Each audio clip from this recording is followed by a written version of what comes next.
اعوذ باللہ من الشیطان الرجیم بسم اللہ الرحمن الرحیم رب زدنی علما۔ اللہ پاک ہماری اس کاوش کو قبول فرمائیں۔ آپ پلیز یہ جو لیکچرز ہم اپلوڈ کر رہے ہیں ان کو کائنڈلی آپ لوگ جو ہیں وہ اس کو شیئر کریے، تاکہ جو ہے یہ ہمارا جو طریقہ ہے یا ہم نے جس طریقے سے یہ سکھانا شروع کیا ہے، اللہ پاک اس کو زیادہ سے زیادہ ہمارے لیے اور آپ سب کے لیے جو ہے وہ باعث نجات بنائے۔ تو آج ہم اپنا لیکچر شروع کرتے ہیں۔ ہم نے اس سے پہلے جو ہے وہ یہ دیکھا کہ ماضی جو ہے، فعل ماضی جو ہمارے پاس عربک میں ہوتا ہے ذاکرہ، اس کا ترجمہ جو آپ کے پاس ہوتا ہے اس نے ذکر کیا، اس نے ذکر کیا۔ ماضی کا صیغہ ہے اس نے ذکر کیا۔ جب ہم اس کا مضارع بناتے ہیں تو مضارع بنانے کے لیے ہمارے پاس 4 علامتیں ہوتی ہیں، یا، تا، الف اور نون۔ یا کا مطلب وہ، تا کا مطلب تم، آ کا مطلب میں اور نون کا مطلب ہم۔ جب ہم ذاکرہ کے ساتھ اس کو جوڑتے ہیں تو یہ کیا بنتا ہے؟ جب یا کو ہم نے جوڑا تو یہ بنا یذکرو، جب جو ہے وہ تا کو ہم نے جوڑا تو یہ بنا تذکرو، جب الف کے ساتھ جوڑا تو اذکرو، اور جب نون کے ساتھ جوڑا تو کیا بنا جی؟ نذکرو۔ تو یہ جب ہمارے پاس بنا، یذکرو کا مطلب کیا ہوا؟ وہ ذکر کرتا ہے یا وہ ذکر کرے گا۔ تذکرو کا مطلب کیا ہوا؟ تم ذکر کرتے ہو یا تم ذکر کرو گے۔ اور اذکرو کا مطلب کیا ہوا؟ میں ذکر کرتا ہوں یا میں ذکر کروں گا۔ اور نذکرو کا مطلب کیا ہوا؟ ہم ذکر کرتے ہیں یا ہم ذکر کریں گے۔ آج جو ہے وہ ہم ایک نئی ٹیکنیک سیکھتے ہیں، وہ کیا ہے کہ جب یہ ہمارے پاس یہ فعل آ جاتے ہیں، فعل مضارع کے جو صیغے ہیں ہمارے پاس یہ آ جاتے ہیں، تو ہم اس کو جمع کیسے بناتے ہیں؟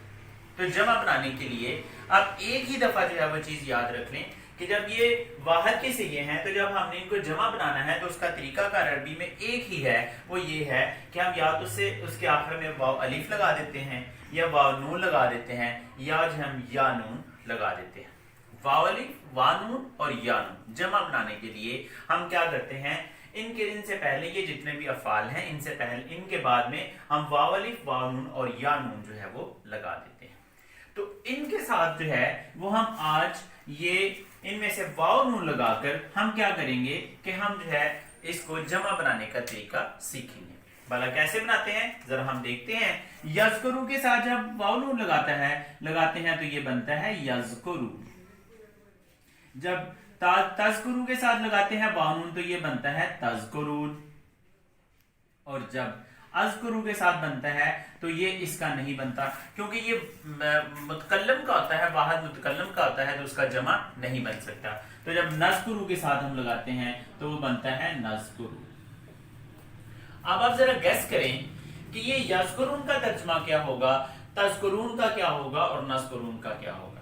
تو ہم اس کو دیکھتے ہیں۔ یذکرون کا ترجمہ، یہاں پر ذرا غور کریں کہ یہ اگر واحد کے ہیں، وہ ذکر کرتا ہے یا وہ ذکر کرے گا، تو جب ہم اس کی جمع بنائیں گے تو کیا بنے گا؟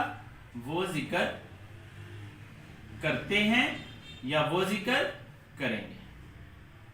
اب یہ جمع کا صیغہ ہو گیا، وہ ذکر کرتے ہیں یا وہ ذکر کریں گے۔ اب تذکرون کا ترجمہ کیا ہو گیا؟ تم ذکر کرتے ہو یا تم ذکر کرو گے۔ اب جو ہے میں ذکر کرتا ہوں اس کا تو بنتا ہی نہیں ہے، اور اس کے بعد جب ہم نذکرون لگاتے ہیں تو اس کا ترجمہ کیا بنتا ہے؟ ہم ذکر کرتے ہیں یا ہم ذکر کریں گے۔ دیکھیں کتنا آسان طریقہ جو ہے وہ ہم نے یہاں پر دیکھا۔ جیسے یہاں پر میں اور بھی مثال آپ کو دے دوں، یذکرون وہ ذکر کرتے ہیں یا وہ ذکر کریں گے، تذکرون تم ذکر کرتے ہو یا تم ذکر کرو گے، نذکرون جو ہے وہ ہم ذکر کرتے ہیں یا ہم ذکر کریں گے۔ صرف ایک صیغے کو ہم نے واو نون کو ان کے ساتھ جوڑا، اور واو نون کو جوڑنے کے بعد یہ یذکرو سے کیا بنا؟ یذکرون۔ تذکرو سے کیا بنا؟ تذکرون۔ اور اذکرو کا بنتا ہی نہیں ہے، نذکرو سے بنا نذکرون۔ تو یذکرون کا ترجمہ وہ ذکر کرتے ہیں یا وہ ذکر کریں گے، تذکرون کا مطلب ہوا تم ذکر کرتے ہو یا تم ذکر کرو گے، اور نذکرون کا مطلب کیا ہوا؟ ہم ذکر کرتے ہیں یا ہم ذکر کریں گے۔ تو یہ آج ہم نے سیکھا جمع بنانے کا طریقہ، تو یہ لازمی آپ کو پسند آیا ہوگا۔ اللہ پاک ہم سب کو قرآن مجید سمجھ کر پڑھنے کی اور اس پر عمل کرنے کی توفیق عطا فرمائے۔ السلام علیکم ورحمۃ اللہ وبرکاتہ۔